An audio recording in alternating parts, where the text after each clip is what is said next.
If you're brave enough to hear a story they tried to bury under red clay, subscribe, follow right now, and comment Dina, so I know you're still here by this fire. Don't scroll, because this story begins with a stolen name and ends with a master begging in the dark. Come close now, children of the red clay earth. Sit by this fire that never dies. I am the old one who carries many names. The one who heard the cries cross the wide ocean in the middle passage. The one who felt hot iron on flesh before I was even born. My hair is white as cotton picked by force.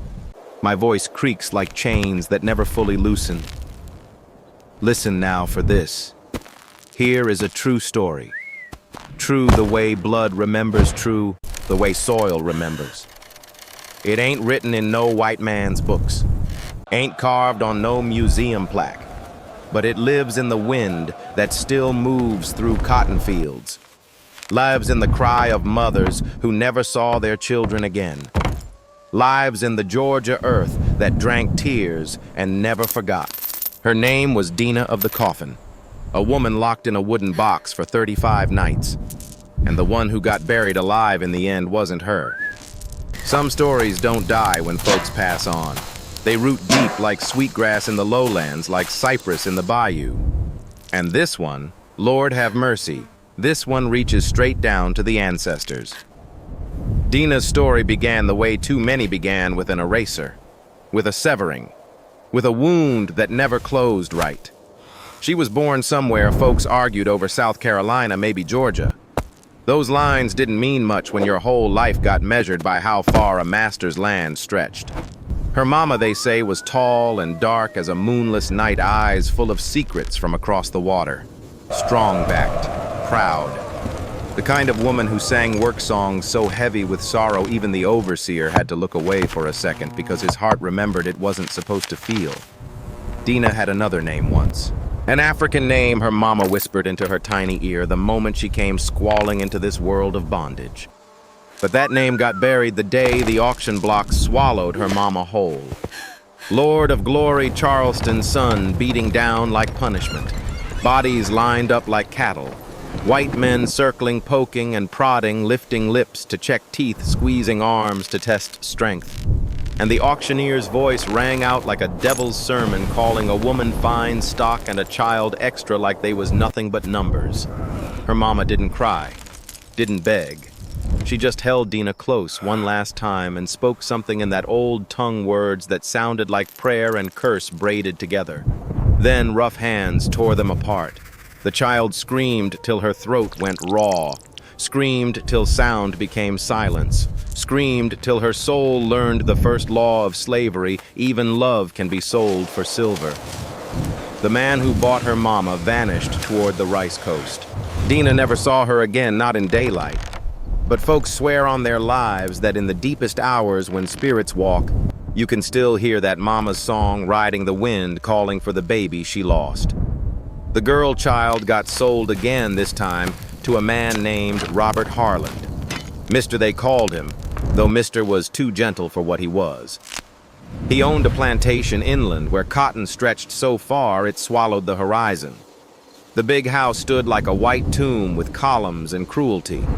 Behind it, the quarters, rough cabins, dirt floors, gaps in the walls wide enough to let winter bite through. "What's this one called?" Harland asked. "Ain't got no Christian name yet," the seller said, smiling with tobacco-stained teeth. Her mama kept calling her some heathen thing. Harland looked down at the trembling child, eyes swollen from crying, body shaking like a leaf in hard wind. And he smiled, but it wasn't kindness. It was the smile of a man seeing property. "We'll call her Dina," he said. Simple. Biblical. These people need Christian names if they gonna serve proper. And just like that, the name her mama gave her, the name tied to ancestors and kingdoms and stories across the water, got shoved underground deeper than any grave. Dina became Dina. But down in that place where memory lives, she carried her first name like a seed waiting for soil. The plantation swallowed her whole. She grew up in cotton and command. The fields became her classroom. The whipping post her reminder, the quarters her refuge. She learned quick how to go invisible when the master passed, how to keep her eyes down, how "yes, sir" could mean the difference between a crust of cornbread and an empty belly. But she learned other things too, whispered things the old folks didn't teach out loud. How to read signs in nature, how to know rain was coming by the way moss leaned on trees, how to slip into the hush harbor deep in the woods where folks worshipped the god of Exodus, not the god the master's preacher used like a lash. And she learned the North Star, the drinking gourd pointing toward a freedom so far away it felt like heaven. Most of all, Dina learned about rage, how it could burn slow and steady like coals under ash, waiting for the right breath of wind. By 14 summers, Dina stood tall like her mama, dark-skinned, high cheekbones eyes that looked clean through a person. The older women called her handsome girl blessing and curse both. Because in them days, beauty could be used against you like a weapon. Harland noticed. Oh, he noticed. His wife had been dead some years. Fever, they said, though folks whispered loneliness killed her faster, chained to a man cold as January ground. After she died, Harland got meaner, hungrier, started believing ownership didn't stop at labor. It reached into flesh, into the most private parts of a person. One afternoon, Dina was scrubbing the big house floor on her knees, sweat running down her back when she felt that prickling on the neck. That means eyes are on you. She looked up slow. Harland stood in the doorway with whiskey in his glass and hunger in his stare. "You sure grew up fine, Dina," he said, voice thick like syrup. "Real fine." Her heart started beating like drums in her chest. "Thank you, sir," she whispered, eyes dropping back to the floor. "Look at me when I'm talking to you." She lifted her gaze, and his smile carried that old cruelty, only now it had something darker behind it. "A man gets lonely in a house this big," he said, stepping closer. "A man needs companionship." The air turned heavy as chains. Every woman in bondage knew that tone, knew what came after, knew what kind of babies got born with light skin and haunted eyes, knew what it meant to be owned body and all. Sir Dina said carefully, "I got work to finish. Work can wait." He moved closer, floorboards creaking under his weight. "I've been watching you," Harland murmured. "You different. You got fire in you. I like that." And right there, Dina learned the last power a person can have when everything else has taken the power to say no. "Sir," she said, voice steadier as she rose to her feet. "I respectfully ask you to let me finish my work." His smile vanished. His eyes went cold. "You ask," he whispered. "You don't ask me nothing, girl. You belong to me. Every inch of you." Silence fell thick as molasses. Dina's hands trembled, but she held his stare. Held it like her mama would have wanted. Held it like dignity was the last thing she owned. "You own my body, sir," she said quiet. "But my soul is mine, and I won't give it willing."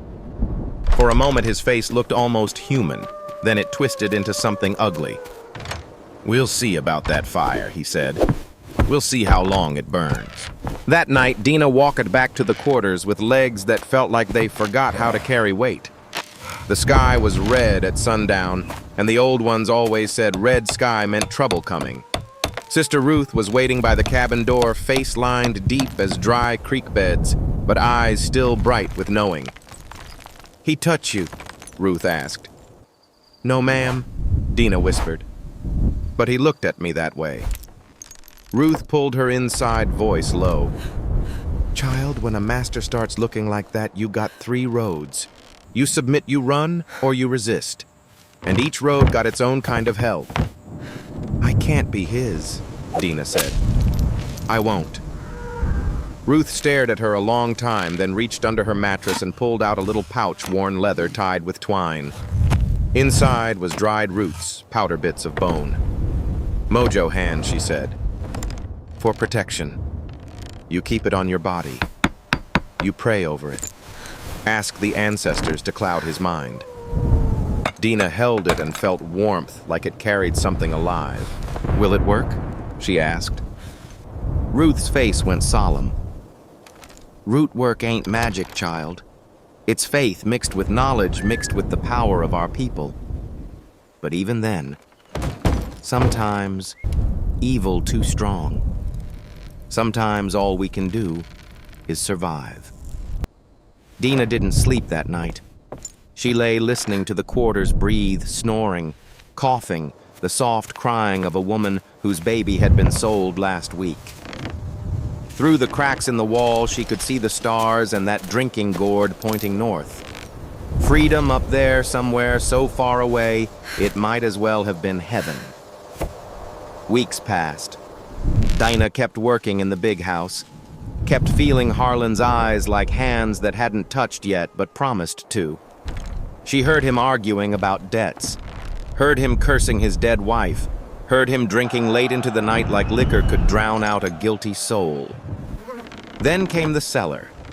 A Saturday afternoon, late summer heat pressing down like a palm. Dina was sent to fetch preserves. She reached for a jar and heard the door close behind her. Her blood went cold.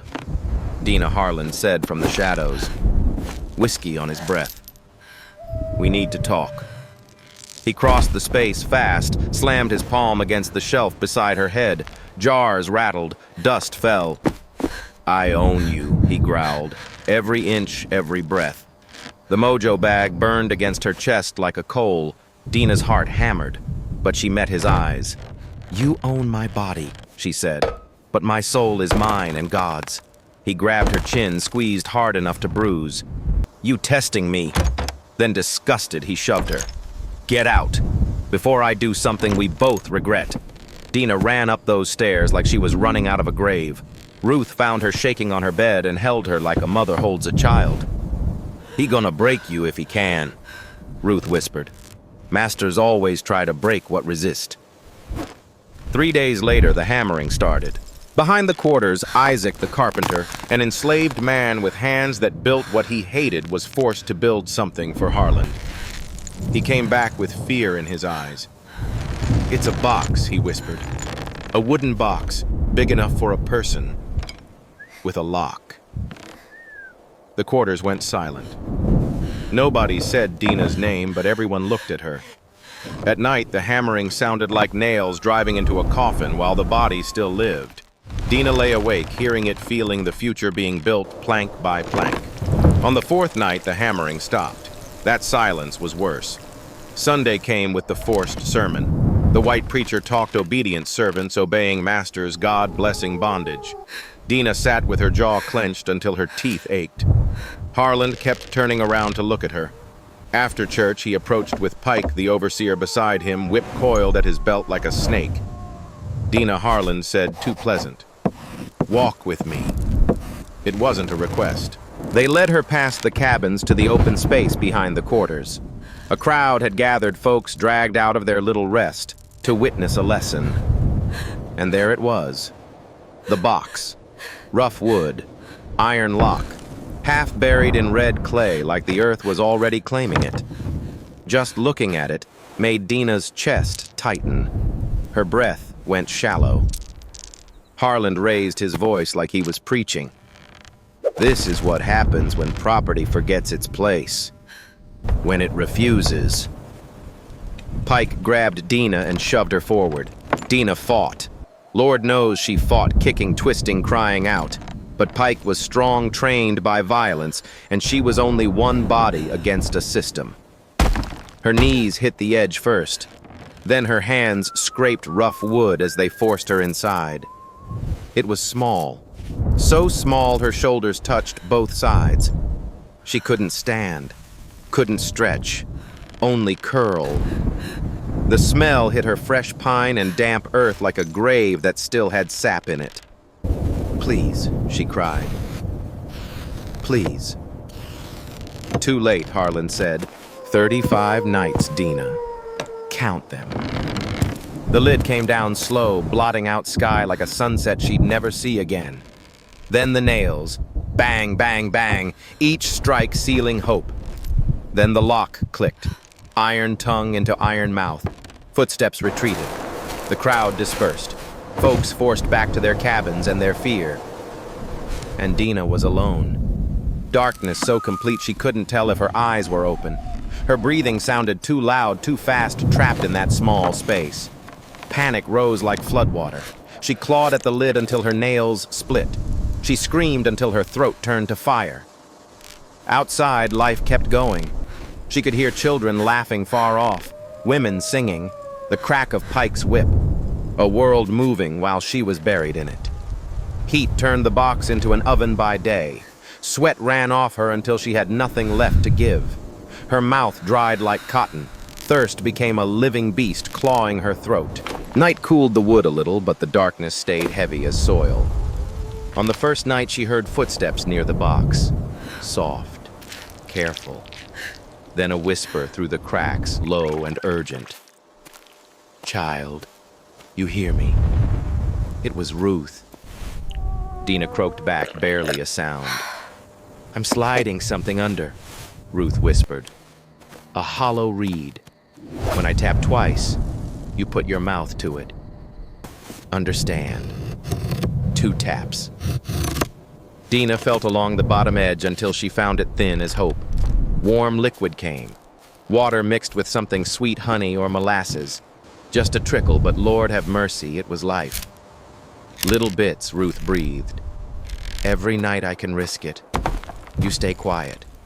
If they catch me..." She didn't finish. They both knew what happened to folks who helped the condemned.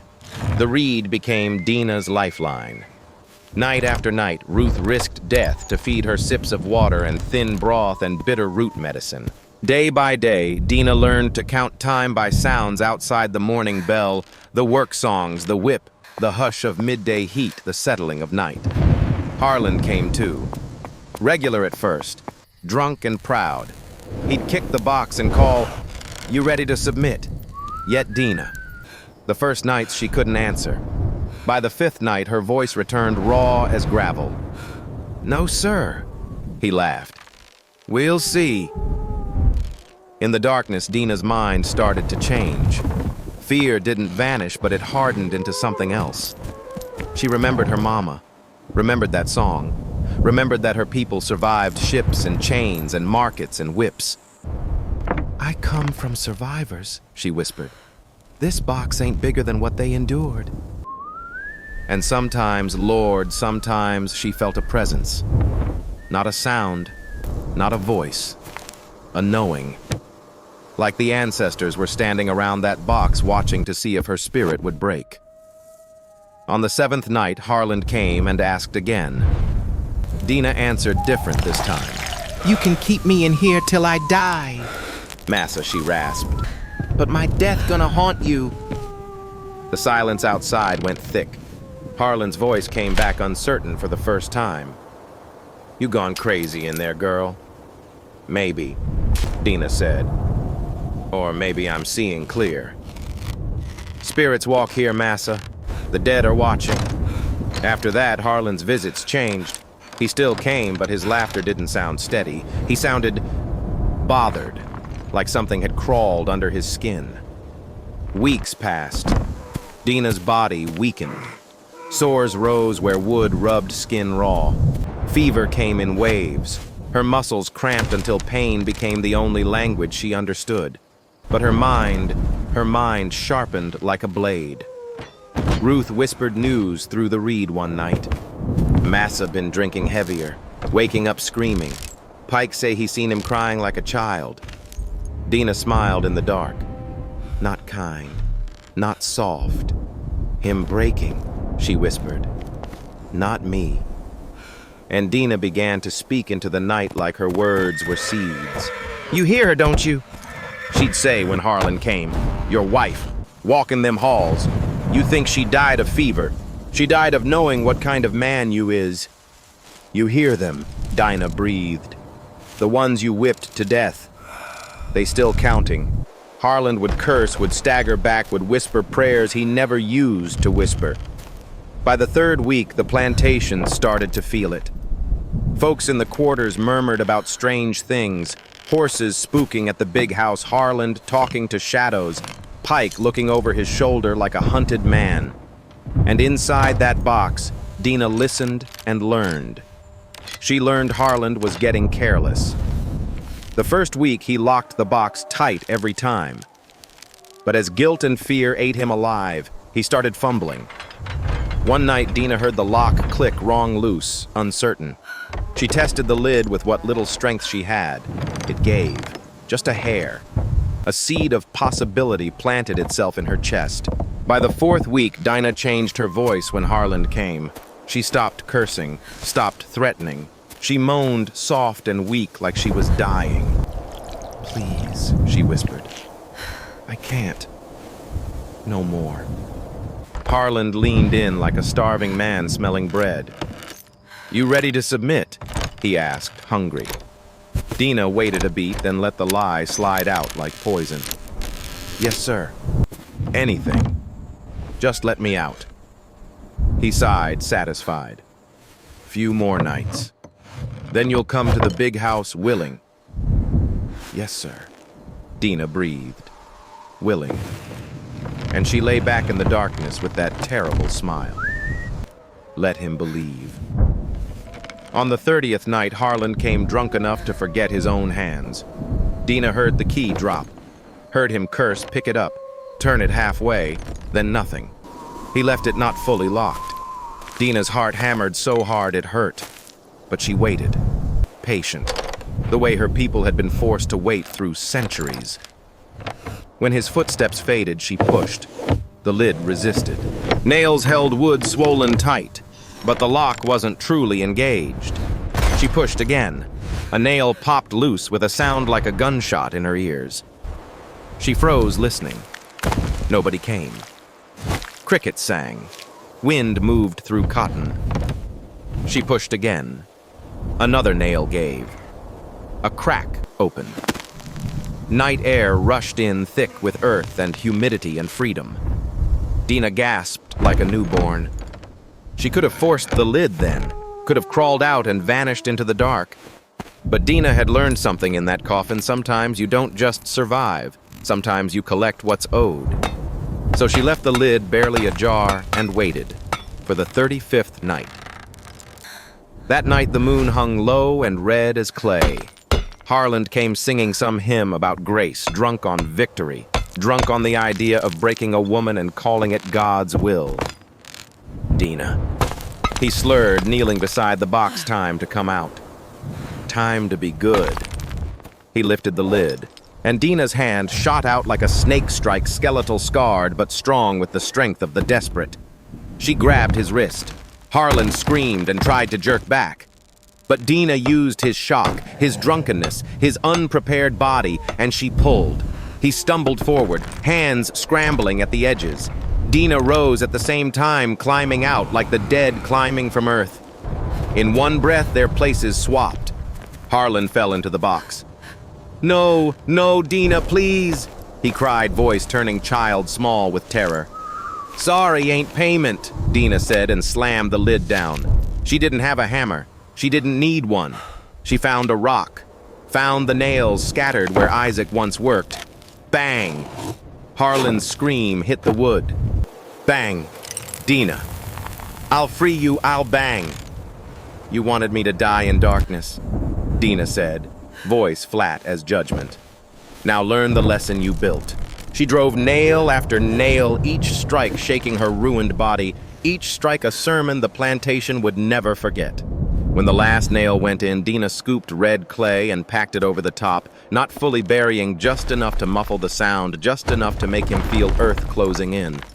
"How long," he sobbed from inside. "How long you gonna leave me?" Dina leaned close. "As long as it takes." The cabin stirred. Faces appeared in doorways. Ruth ran toward Dina, hands flying to her mouth. Solomon stood frozen, branded, cheek-twitching eyes wide with something like awe. Even Pike kept his distance, whip hanging limp at his side like it forgot what it was for. Dina stood more ghost than woman and spoke so the whole quarter could hear.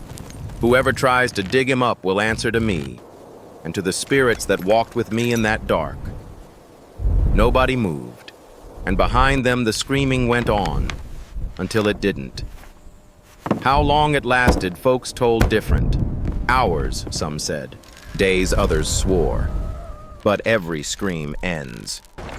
3 days later, the body was found. Pike finally opened the box, and what he saw made him vomit into the red clay, face-clawed, bloody voice, torn away dead in the dark. He meant for another. White men came with badges and questions. They tried to pin it on Pike. They watched Solomon. They threatened every soul on that land. But nobody spoke Dina's name. Not one mouth gave her away. In the end, they called it an accident. Said Harland must have fallen in drunk while checking his teaching tool. The plantation got sold off to pay debts. The enslaved got scattered to other places like seeds thrown hard by a cruel hand. But the story traveled with them. Some say Dina escaped that very morning, guided north by the drinking gourd and hidden hands. Some say her body was too broken, and she stayed living half in shadow, half in spirit, to make sure no master ever forgot what a buried woman could become. Maybe the truth sits somewhere between. But here's what I know: children of the red clay earth, Dina became immortal the moment she climbed out of that coffin. Not because she lived forever in bodies returned to soil, but because she proved something the whip can't beat out and the lock can't keep in. A master can own your labor. He can bruise your flesh.